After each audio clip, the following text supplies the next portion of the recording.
5, 4, 3. Welcome, everyone, and pull up a seat at the table. It's Lunchtime in Rome. Tonight's episode, 294, is titled Unfamiliar Emotions. Have you ever felt bad, but for an unfamiliar reason? Have you ever been unable to figure out why you felt the way that you do? We'll be talking about that at the table this evening. So pull up a seat and join us. First-time listeners can subscribe on your favorite podcast app or watch us live or later on YouTube at Lunchtime in Rome. Visit us at lunchtimeinrome.com, and while there, you can take our relational needs questionnaire. Make sure to follow us on all social media, and it would be great if you gave us a 5-star review. Seriously? That'd be great. Jay, what specifically is this podcast about? At the table, we strive to love one another and help you to do the same. Some weeks, we will have someone join us so that you can get to know them and learn a little bit about yourself in the process. Other weeks, like this one, we dive into a topic. Romans 12:15 says to rejoice with those who rejoice, mourn with those who mourn. That is exactly what we do. So while it may not be 12:15 in Rome, we're treating it like it is Lunchtime in Rome. Here we are. You know where we are? At the table. Almost to Maggie's birthday. Woo! You should have decided there. Literally. And then it's Everything's peaches and smooth cream. sailing. Smooth till the next one. Yeah. Christina asked me last night when was Maggie's birthday. Or somebody else did. It's on August 31st. It's August 31st. It's Every on year. Sunday. And I would say with 3 or 4 people around, I was like, no, she's going to be 7. And they're like, no. You're One correct. person thought 5. Another thought 6. I mean, she's tall for a 6-year-old. If she was 5, like... Right. She'd be a tallie like Brenda. Yeah. Yeah, she's already tall. Your voice sounds... Yep. Sounds scratchy. A little bit, Sounds yeah. better. I'm still getting over what I had last. Just had a cold and COVID. you Early know, COVID. Sure, why not? But I also sound like I'm like. Is there like an echo or something? I don't know. You sound good to me. Yeah, but like it sounds like I'm speaking into a room. Did you hear A that? reverb? No, I don't know how to describe it. Anywho, we're just doing a lot. We did Kennywood. We went to a Pirate game with my family it was a gift to my dad for Father's Day, which was fun. We're going to Savannah Bananas on Friday. Speaking of Christina, we're taking her with us. We gave Maggie a choice. Abby was first choice, and she couldn't go. And so Auntie Christina is going to be coming with us, which will be fun. And we have all the birthday things coming up, and we're cleaning the house. We finally got a lot of the garage in order, and we have one car in. So the next task is getting the other one in. Nah. But no, that's pretty much just going. And Wait, has Maggie started school yet? yeah, I missed that. I'm Last sorry. week. she started last week. Yeah, it was- Wednesday last Gotcha. week. My bad. Yeah. Tried to dunk there, and I That's banked all it right. off the back of the No, that's all good. Yeah, so we are officially she's been a full week. Nice. Yeah, and it's been great. She was a little hesitant at first. She didn't get the teacher that she wanted, but Did she go straight to the she's school cool. board? Yeah, No, she just told the teacher that she has. just putting it out like when you get to prison and you just pick a fight the first day and show your dominance. That's Oh, I know that. That's what That's she for did sure. for first grade. You're going to have to win me over, Mrs. Simplestein. And she did, and she's good. Yeah. Today, my brother called me, and he said, I'm leaving Burkett Truby Funeral Home. He said, Art Bertha's wife, our scoutmaster's wife, passed away. And so I was stopping down there, and I saw a couple people, and my first question was, she was still alive? Well, I was going to say, Right. you and Tommy are currently in Scouts? No, we were. Oh, Yes. Scoutmaster back in the day. But Art you- Bertha, one of the greatest human beings that have ever lived, told me years ago, he goes, people just don't take care of the earth. He said, we got to conserve our resources. He goes, you get into the shower, you get wet, you lather up, or he goes, you turn off the water, and then you lather up, and then you turn the water back on. I mean, some people keep it running the whole time. And I was like, man, you walk the walk. Yeah. And he wasn't crazy. He was just like, well, that's disrespectful to the environment. And I was just like, you are different, sir. But my first thing was, she's still alive? Apparently she was 95. And number two, I said, hey, thanks for the heads up on the way there. Right. Why you wouldn't call me to tell me so that I could go? Because she didn't die right then. No. They didn't she just, died a they little didn't bit fast earlier. pass her. Yeah. But then he said, I ran into CJ McKinley, who's a good buddy of mine, and it was in scouting. We were still friends to this day, whatever. He goes, yeah, I was talking to CJ, and CJ was like, man, I feel bad. I was going to call Jay and tell him. And I said, did you tell him? Well, I'm his brother, and I didn't tell him, so you don't have to feel bad really at all. And he sort of laughed. But we caught up on a few different people. And then I said, well, you know what, Tommy? I said, I feel good. I said, it's because I didn't know about it. I didn't go. I'm in the clear. Like, it's fine. Like, I would have known 2 or 3 people there. And he goes, well, you can go to the service tomorrow morning. And I said, nah, I got that dumb thing I got to do. With the guy. With the fold the plates and whatever else. But it was just an interesting dynamic. Fold the dishes. And it's a great brother-to-brother relationship. Like, he wasn't sorry, and I wasn't mad. And it was just like, yeah, I probably could have told you ahead of time. Huh? And I'm like, yeah, it's good that you didn't. Interesting observation, Jay. Yeah. Other than that, it's year 2 of doing, well, not year 2, it's school year 2 of doing Young Life. And now I've got helpers. I've got Christina and Joe because he's taking night classes. He's with me at the food pantry every day. And we went to the volleyball match the other night with Christina and Julian and Julia. And it's so much fun, just the dynamic and learning. And, we've had probably 175 kids come, that's probably too many, 145 kids come through the athlete's food pantry. Well, that means there's 145 kids that I could have memorized their name by now. No, I haven't. And there's, and so it's like, okay, well, these kids are never going to be involved in our ministry. Some of this X amount of kids. Mm-hmm. All right, it's good that I greet them every day. I'm a positive blip in their day. But it's okay if I don't know them and they don't know me. So you don't feel guilty? Oh, gosh, no. Okay. I feel challenged. Okay. Okay, well, who is it? And Lord, which one is it? And who is it? Okay, there was a reaction there. And okay, how do I take that and take it somewhere else? But also, like, I took Julia. She and I went into the volleyball match together. And we met Christine and Julia, and they came later.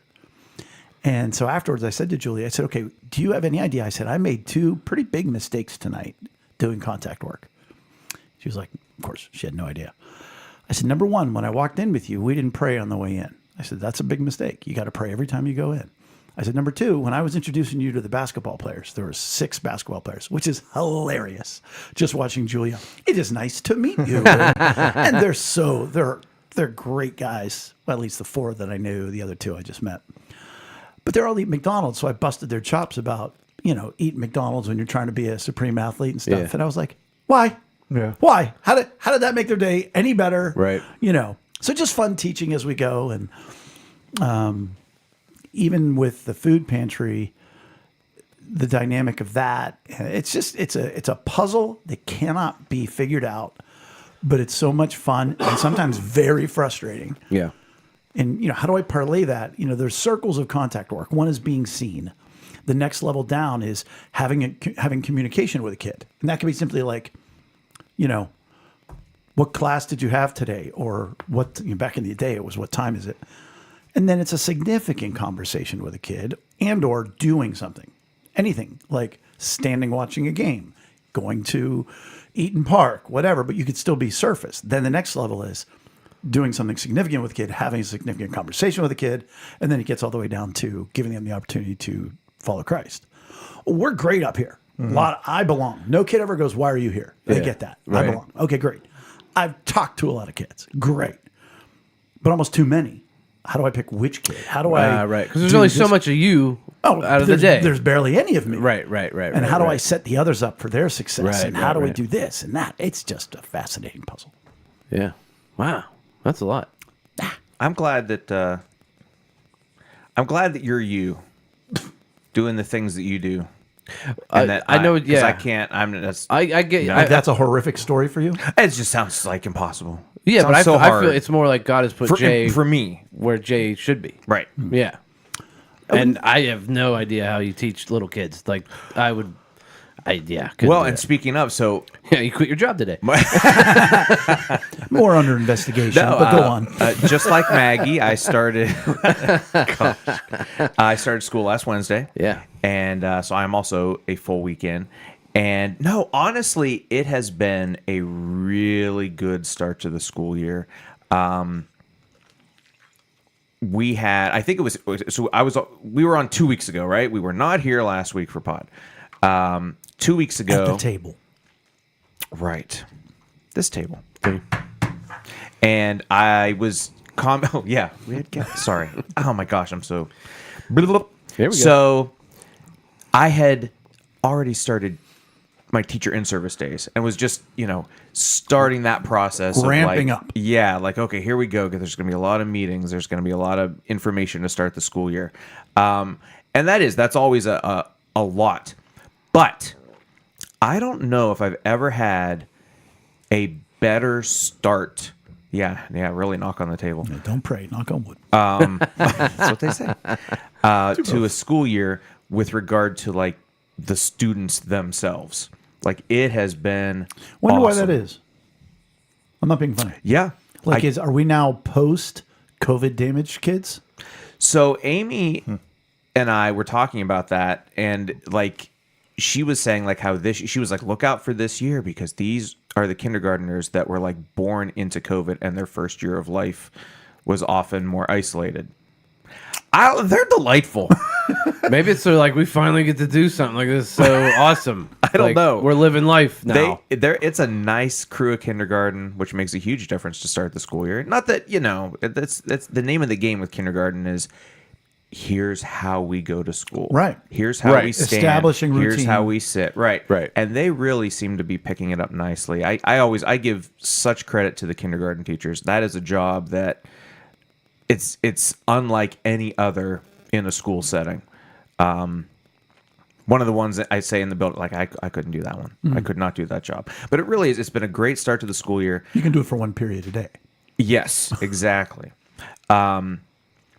Today though was my first, like if I look dazed at all like throughout this evening, I am trying to pull the energy up because it was my first like really long day. It was a full day of school. We've been ironing out our dismissal procedure and it's been going better the past couple of days, but it's still just a busy time getting all the kids. I help with the car riders this year and it's just like a gym full of kids and we're trying to call them in the right order and get them to the right vehicle. And, I'm a runner, so I'm like back and forth. And then we've got a new security protocol this year. So we had an hour-long meeting after that to learn more about, how we have to lock our doors every single day, which is why, no, not just every day. Sorry. Every time we're in a classroom with kids, our door needs to be locked, which is... It's just funny when being a teacher for this long, like you take this journey of like, back in the day, you should never be in a locked room with kids. Right. That's not Now good they for, mandate it. Now they mandate Now it. they mandate it. Exactly. You've got to be. Now they need to be able to look in the window, but you have to have the door locked just in case like something were to go down, Yep. We're in that day and age. Active shooter or something. Right, all that sort of stuff. So that, and then of course I had to go shopping, run around Monroeville, and there was all kinds of traffic. Long story short, I shower, I get here after I eat dinner, and it's just one of those days, like, wow, It's one of those I things, have like, started where school. The It wave is- catches up with you, and you're like, "Oh, okay, Yeah. I am." Yeah, I'm a little spent just from the energy of starting the school year, I think. Yeah. But it's been a good energy. Yeah, well, that's great. Yeah, that's good. Speaking of Tom Mitlow, we could probably talk about this off pod. What about the cow? He's checking. I thought we'd ordered one. This is a guy's last year, and so he's efforting. So I don't know if I got one. I'll Gotcha. text him right now. Last year, last cow. One would hope. 'Cause that's a big You deal. still working off that last one we bought? Yeah, I've got a couple pounds left. Do you really? From 2 years ago? No. I you definitely know? have some left from this one. I'm pretty sure I Are you don't. kidding me? If there's No, anything wait. left, it's like in the back of the, stuck in the back I of the think freezer. I'm finally done. Cow Day is so much fun, though. When you go... Well, no, we should find another. I mean, there are other cows. There, what? I don't know if we get They the always- same deal. That's what my mom always told me. There's other. I would like a different butcher though. Oh, sure. The butcher's terrible. Yeah, Why do you say that?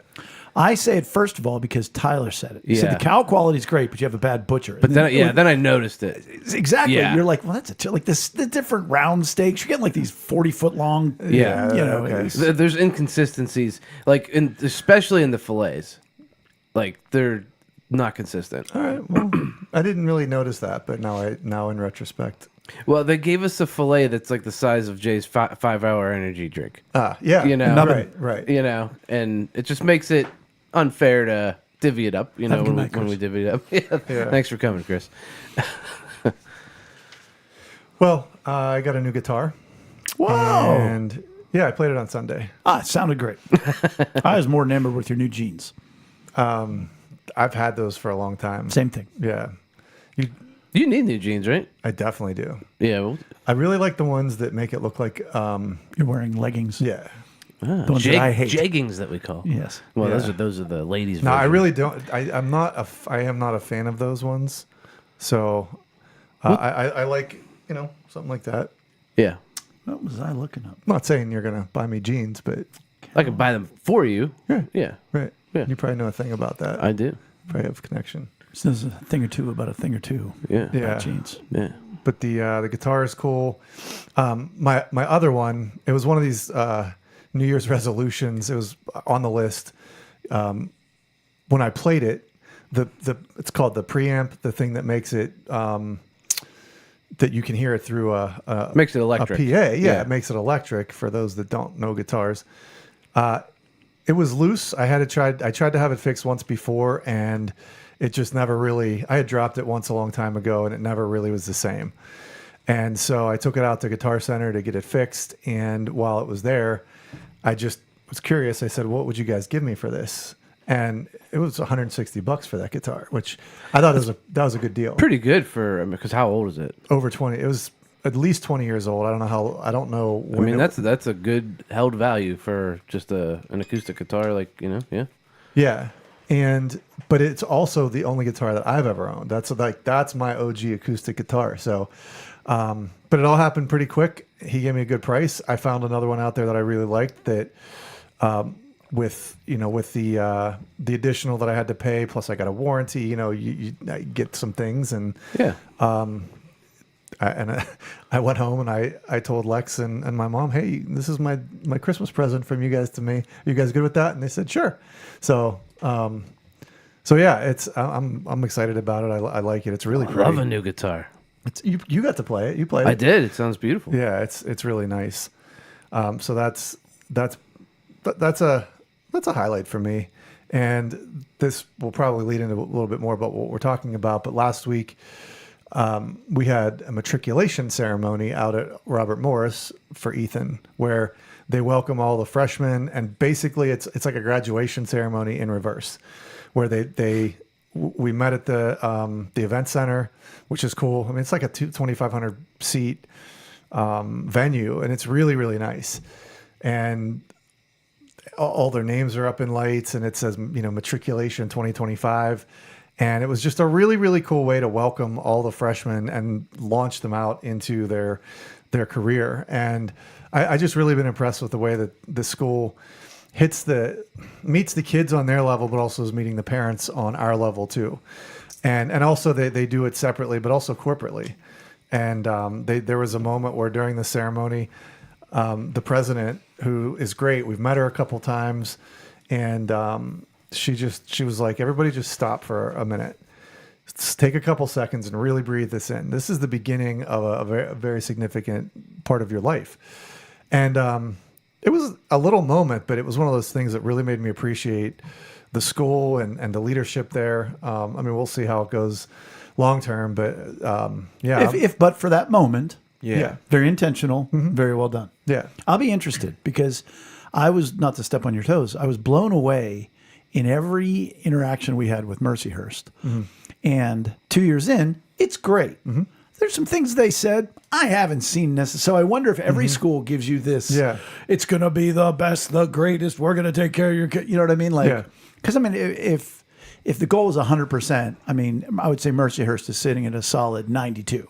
Whereas, What 100% of what? What do you mean? like if they came through with everything they said they would come through, 92 is pretty good. right? Whereas like with Pitt, now to be fair, they didn't really say much. Yeah. And for Joe, and for he's been at 34. Yeah. He did have his first class this week on vampires, so Yeah. that's a good thing. His class list this year. Oh my gosh. Well, that's another story for another time. Though he did find the professor to be delightful. So we'll transition back to that, but it was a good moment in time. It was great. And the fact that we moved Ethan in a week early and we got to really say our parting goodbyes for him. And again, he's 45 minutes away. He's already been home twice now. But the fact that in that all of that lead up to that, we got to say goodbye to him properly. Just us in his dorm room. Everybody cried a little bit, and it was just really beautiful. We all needed it. And then for us to go back last Thursday, so he'd already been there almost a week. I mean, he was kind of gone already. He's making friends, and we were like, "Hey, see you later, bye." Because we'd already dealt with those emotions properly. Whereas a lot of the kids last week when we were there were just moving in, and the parents were just saying goodbye to them.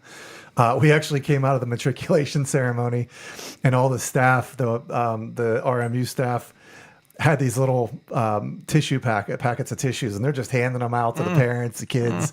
So it's like those little touches I thought were really cool on the part of the school. But I really did like how we were able to let him go at that point and just watch him go, and he's doing really well so far. I mean, it's 2 weeks in, but Sure. It could be bad It could be bad. by now. So has he started classes yet? Started on Monday. Monday. Yeah. Okay. Monday yeah. as in 2 days ago. Monday's in 2 days boy. ago. Yeah, he's working. So he's already in it. Okay. Wow. Cool. Well, that's going to be exciting to watch and see what happens with that.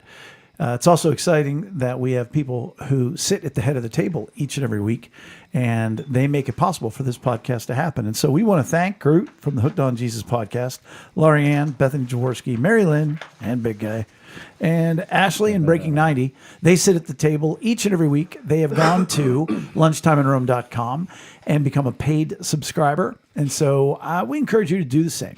So do that, and you're going to be an even bigger part of sitting at the table with us. And Brian referenced what we did now 2 weeks ago, which was we had our back to school extravaganza, and tried to give it from as many perspectives as possible. And it was great having the door open and closed, people knocking on the door all night, seeing Bella, seeing That was Ethan. fun. Yeah, that was fun. I've got so much feedback from different people on how we ended that with the goodbye. I don't know. Really? Yeah.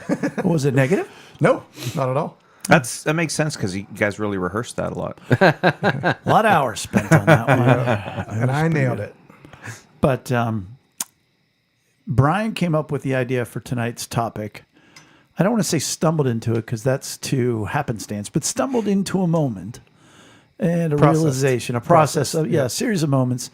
And so, Brian, why don't you just fill us in on the impetus, the etymology, if you will, of this topic tonight? Yeah, I've been cruising along through life, and there's very few things that throw me for an emotional loop. Not saying that I'm not emotional, because I am sometimes to a fault, but I'm able to handle the ups and downs of life, the stresses. I'm able to, I guess, navigate it in a way that is pretty even keel and predictable in my mind and my heart. I do love it when big moments do surprise me, and that's been somewhat more common this year than a lot of other years. I mean, of course, I'm a lot healthier in a lot of ways than I've been in a long time, but this year in particular, there has been moments where it's like, whoa, where did that thing come from? And so sometimes you know that you're going to stumble into those moments. Ethan's last scene in the musical, and so there's times where you're like, I'm going to prepare myself for this, and then it hits you, and it's like, oh, I prepared myself, and there it is. But then when we finally dropped him off 2 Fridays ago at school, and again, the kid's got a car out there. He's 45 minutes away. We can jump on the phone or text them. It's not like, 20 years ago where you have to call, collect, or whatever, prepaid calling cards, and you have to make an effort to keep in touch with each other. So that distance, I mean, and I never, in my mind, it was kind of always like, yeah, we'll say goodbye, and I'll have some emotions, and it'll be touching. And that'll be it, and we'll come doing Maybe normal. shed a left eye tear, the emotional one. Right, right. But the enormity of how it hit me on Friday, 2 Fridays ago, when we left him, when I got home, and really throughout that whole weekend, even probably into that Monday, it was a different.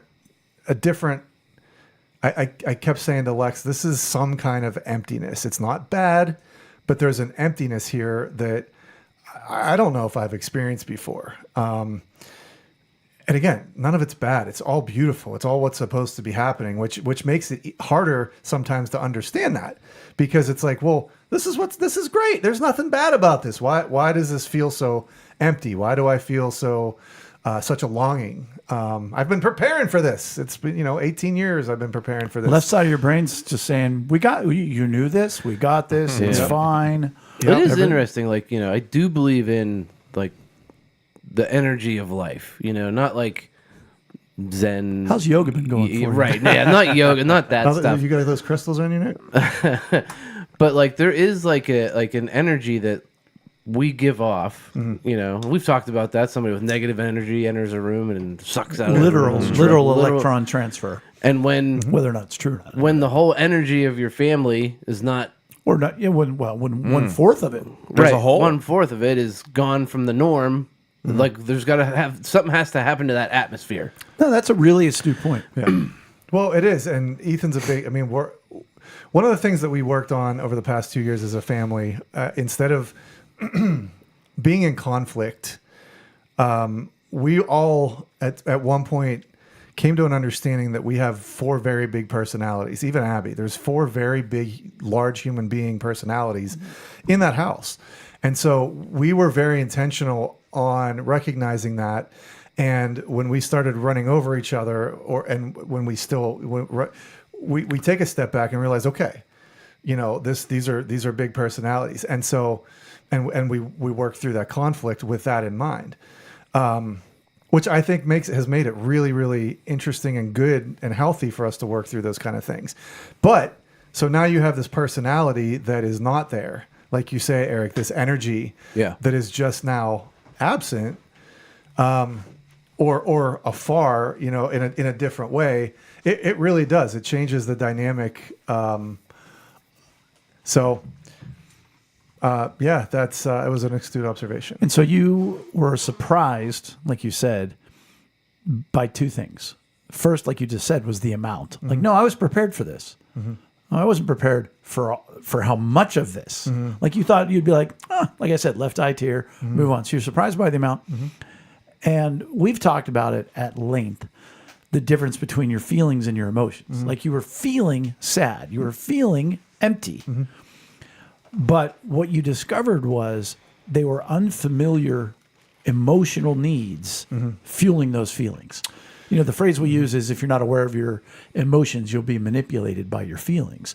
So what happened is, you're like, I know what I'm feeling, but what's driving it is different. Can you expand upon that? Yeah, and I will say, I'm so thankful that we have the language that we've been talking about on this podcast, and I think it was Duke that said this is like another language or something like that. Different tools in the toolbox. Yeah. Somebody mentioned that it's like learning another language, and I'm so grateful that in these moments in life we do have these, because if I didn't have all right, so put all the things, all the doing, all the stuff that we just did aside. I'm embracing all of this change. I want to feel that. But now, let me be able to sit back and start to analyze this. I'm very grateful for that, because it brought me to a place of healing. It brought me to a place of realization and a peace, I think, a lot quicker and with a lot more clarity than what most people get in times like this. Sure. So I want to say that I'm extremely grateful that all of this training paid off when it counted. It's the only reason why we did this podcast. This moment. This moment. Yeah, it all led to moment. this. Yeah. It all led to this. So, but in that, what I started to realize was, wow, I don't have a high need for belonging at all, in general.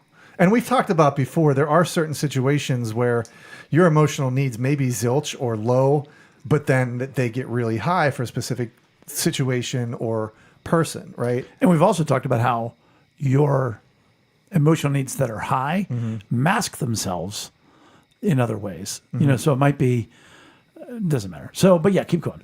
Yeah. So I realized there were three primary emotions of the 10 that we talk about that I was dealing with in new and different ways.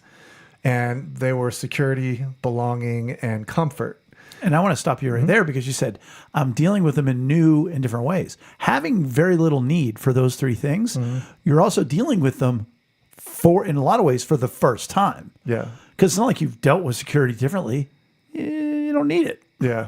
You know, so like now you're navigating a deficit Yeah. of something that you've never dealt with before. So it's not only differently, it's new. Well, it's weird because when I look at what I'm going through now, and I look at myself pre 14 years old, I was super high on belonging, the need to belong. I was super high on the need for security. I was terrified of the world around me. And through that, I needed a large amount of comfort, which my home was extremely loving and safe. And I had a lot of comfort at that point in time.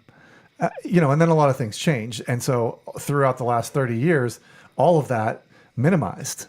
So I don't know if it's new and dealing with it for the first time, but it's been a long time since those things really reared their head.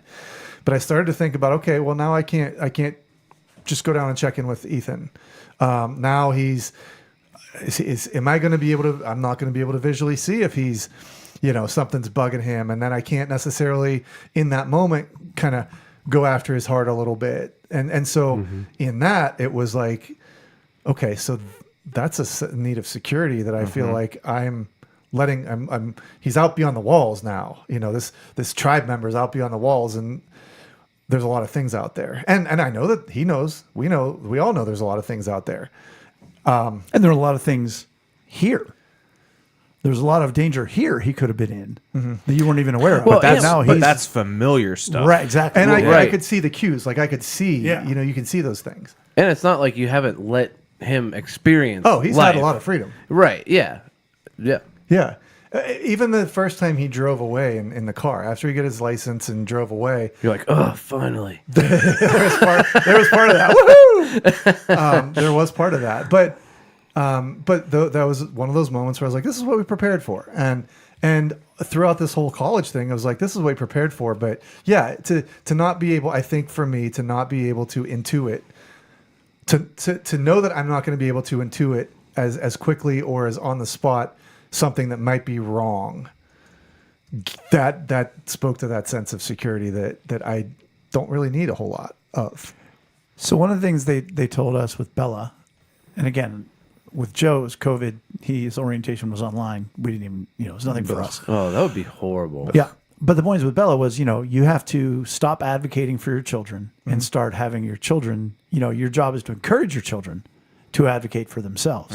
It's sort of like, okay, you could prepare yourself for that. But you're like, wait, I don't get to know anything he doesn't tell me. You know what I mean? Like that's sort of, I don't know that, like you probably knew things that were wrong with Ethan before Ethan knew what was wrong with Ethan. Because I was able to be around and at least once a day or whatever. Hey, bud, how you doing? Even there were days where we barely saw each other, but whenever like during the summer, he'd wake up, I'd be in a meeting and he'd slide the door open just a little bit. Hey, Dad, love you. And that was it. So, not being able to instantly receive those kind of feedback, I dealt with that. That was one of the things that, okay, that's a little bit of security there. But then the belonging, I think, was the bigger one where, Because that's belonging too. yes. Like when Ethan slides the door open and, yeah. And again, my little cub is now out of the walls and beyond the walls of the village, and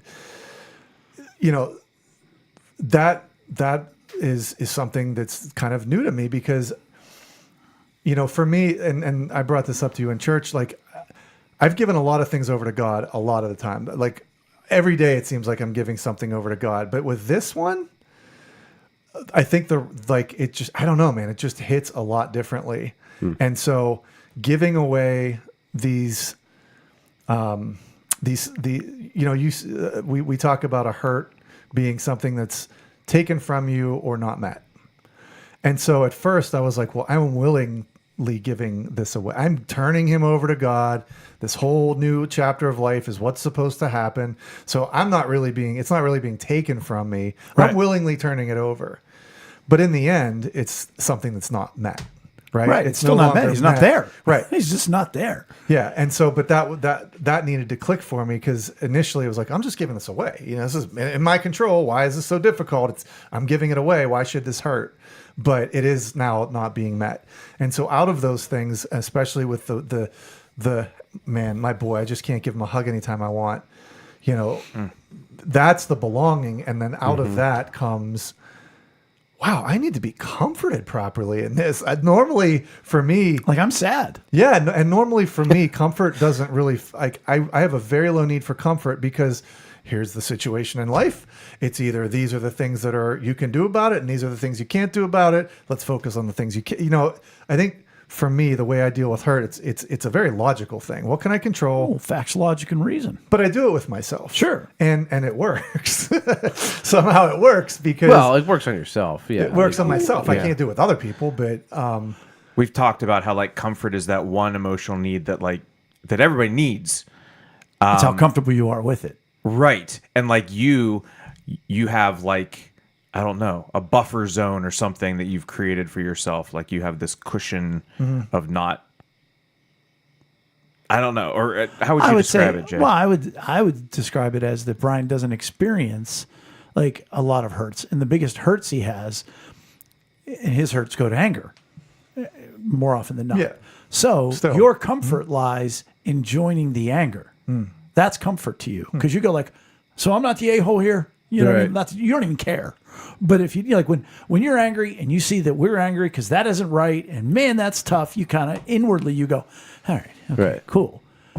You're not used to being comforted with sadness yeah, right. because you don't experience a lot of sadness because you can compartmentalize things and you understand them, and the left side of the brain wins. And that makes sense. But here, that's why it's an unexpected feeling. Right.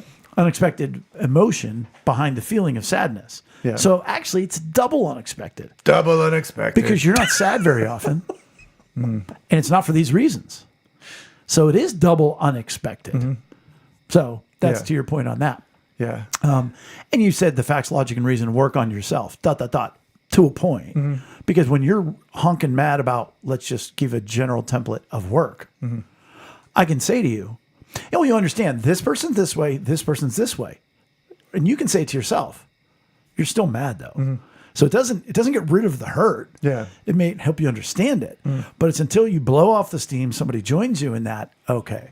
So the facts, logic, and reason helps you understand it, but it doesn't get rid of it. And the comfort is somebody joining you in it. yeah, But now you need comfort for sadness. yes. And That's a whole new world. it's a great point. It's a great point because I guess I don't allow myself to get to that place. It's again, a lot of it is what can I control, and a lot of it truly is God.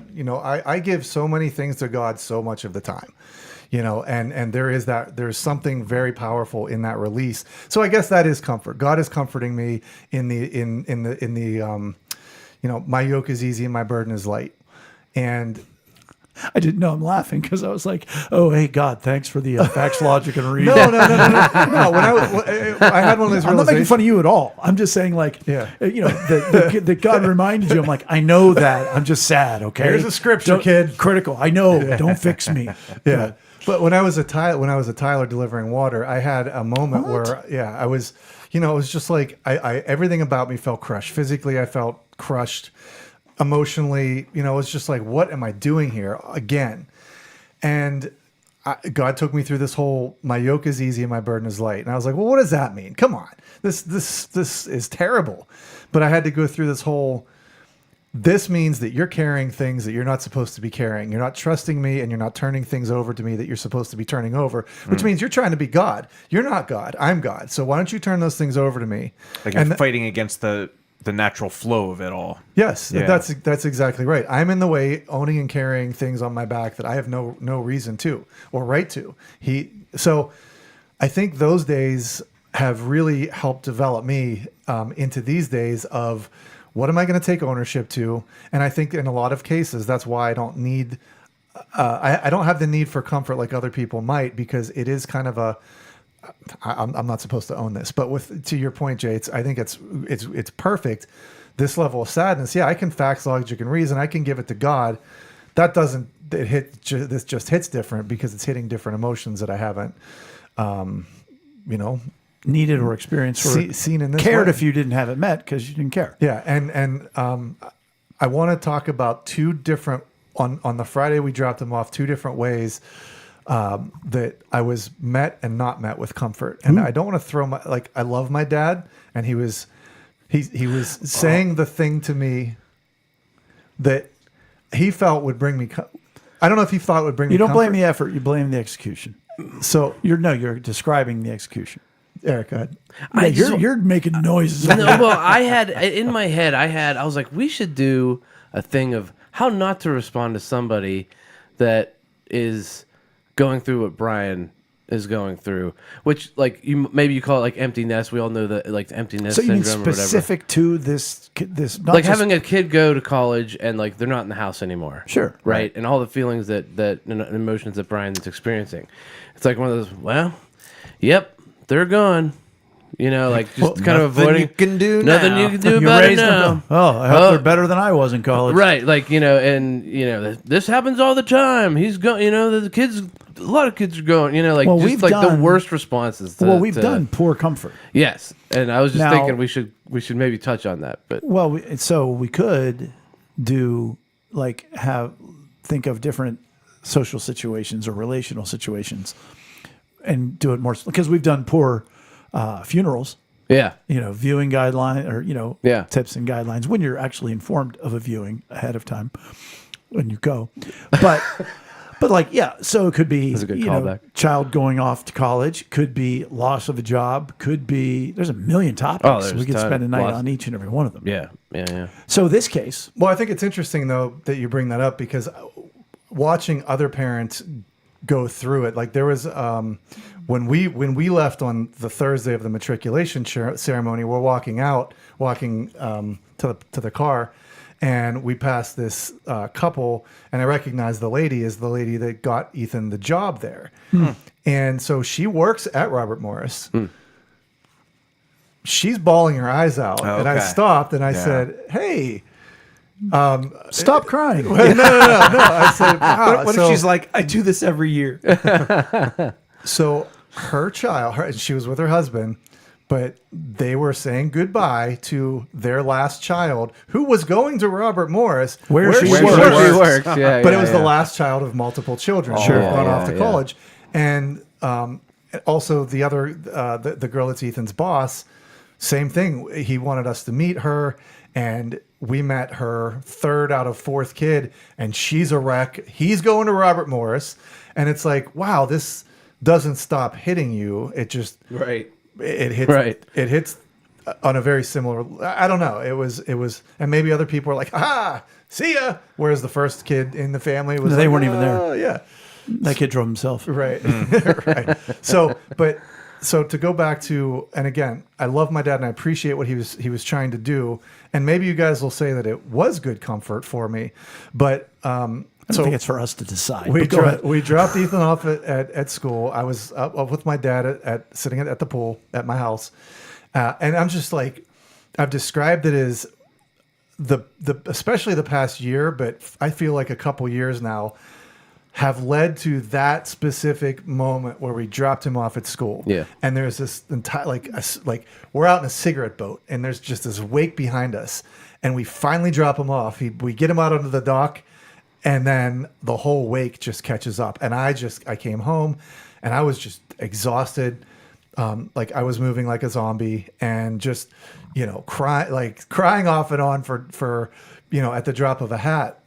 And, just kind of talking to my dad about it. And he said to me, we were talking about Ethan not being home and I can't see his car now. You get used to it, unfortunately. And I said, oh, thanks, Dad. Yeah. So, Which is true. it is true. It may be true. So it was facts, logic, and reason. Yeah. And, Did he add the and unfortunately? he did add the unfortunately. That was nice. That's nice a little nice touch. Yeah. Yeah. That was a nice touch. Yeah, That's and good. so I applaud him for wanting to be there to help his son give his out. wisdom. Yeah, His experience. And out of that, though, I also sensed the sadness of, well, wow, what did I do? Yes. When did you miss me? I almost He's feel "Don't like worry. He'll be back in a semester. He was hurt. Yeah, he's been hurt, and that came out in his response. Is that what you were going to say? Well, I was going to say that I think in that moment he was sharing, yes, a similar like it was a generational feeling that all of a sudden he had that in common with you, and he was sharing like It's a beautiful moment. It's a beautiful moment. It's It's bad not comfort. Yes, Well, yes. It might hold on. It might be good parenting because I don't know if he was saying, "Oh, I'm going to join him in his emotions." He was like, "I got to give him wisdom from the future." So it could have been good. It is good advice. It's not good comfort. But Right. now when you say that, though, when you put it in that light and you're saying it's a generational thing, now I feel a connection to him in that Yep. that is somewhat, it's kind of comforting. And where does that hit you? I was going to say something that I'm glad I didn't say. Attaboy. No, my point is, ironically, if you had realized it in that moment, but you realize it now, it's a heightened level of belonging. Wow, my dad and I are kind There of you go. going through Yeah. this together. Wow, you're Yeah. good at this, Jay. But you know what I'm saying? Like, it's like, oh, wow. Okay, so I have a different relationship with my dad. Now we have this in common. We can, I'm not just the son, I'm the father, and he's a father. Yeah. It's a cool moment that he wisely introduced. Yes, he wisely introduced. Thank you, Father. And then I want to also say, just a short bit later, my parents left, and I was sitting in the kitchen with Abby. Again, and all of us were, just a wreck. And I'm sitting there, and I said something, and I just kind of lost it. Abby, Can you help me? Like, what does that mean? I lost it. Audible sobs. oh yeah, Okay. yep, full on tears, full on like hands in my face, like Woof. yeah, That's a moment. it was rough, Heavy. and so Abby, my hands are down on my face. Abby, I can feel Abby silently get up, walk over to me, and just wrap her arms around me and start sobbing with me. Not a word said, but that was. I had a moment after our friend Rob's funeral where Ethan, like, I helped organize the whole thing with you, Jay, and Duke, and it was a lot of doing. It Good was a lot of times. doing. Yeah, it was great. It really was, though. It was a good. Talk about belonging. Man, we were a team. It was Yeah. almost like a caper, but a different kind of caper. I don't know. Yeah. But yes, we were a team. But we were all doing the things, and And then the weight caught up with you. yeah, I came down into the fellowship hall, and for the first time, I was able to just unload. And Ethan came over and gave me the biggest hug in front of everybody. Everybody was there, and this hug from Abby was very similar. And so I'm very grateful for that because she didn't have to say a word, and I needed comfort, and that was the exact thing that. So I want to open up. I want to take a little bit of a look into that and I celebrate that with you because I want to make sure for everybody who's sitting at the table with us. Let me clarify something with you. These stood out as really big moments between you and Ethan, and then you and Abby. This is not a regular occurrence. You don't come home every day and say, Abby, how was school? And she says, it was pretty good. How about your day, Dad? Well, let me tell you what happened at work today. Like, she's not your go-to for comfort because that's not inherently her job. Right. That would be a long-term, that would not be good. Right. So here's what I want to ask a couple questions. That felt like comfort. Like she joined you in your emotion in that moment. Yes. This is a general question. Now it's really not about you. Okay, But if you were sad about something, Eric. Eric, I'm putting- sorry. Yeah, that's how we right. do this here. Well, we got 3 people watching. And Maggie would instinctively come up to you and be like, "Oh, Daddy, what's wrong?" and give you a hug. But you wouldn't be like, "Oh, she joined me in my emotions." your inner monologue would be like, I got it. Like, Right. so my question is, Yeah. but Abby is a cognitive teenager who understands. Right. what Maggie's we're doing. young. Right. Right. Would be weird. So like, when does Yeah. it become like, because you received comfort. You would not receive comfort from No, that. I'd Your be like, inner monologue. I gotta suck it up a little bit right now. You know. Right. Yeah. You'd be like, it's going to go in the letter. It's going to go in the letter one day. She's like, you know. Why weren't you stronger for me? But do you think it's that cognitive that Abby knew what she was doing? That Ethan in that moment knew? Or were they reacting the same way as Maggie? You just received it differently. Or she just needed somebody to cry with. Abby. She could have needed that too. I think yes, and I think it's both. I think they've both been on the podcast. They're very aware of emotional needs. They have the language. They have the language, and so I do think that it was an intentional moment from Abby and Ethan, but also, wow, my dad. I don't normally see him like this. Right.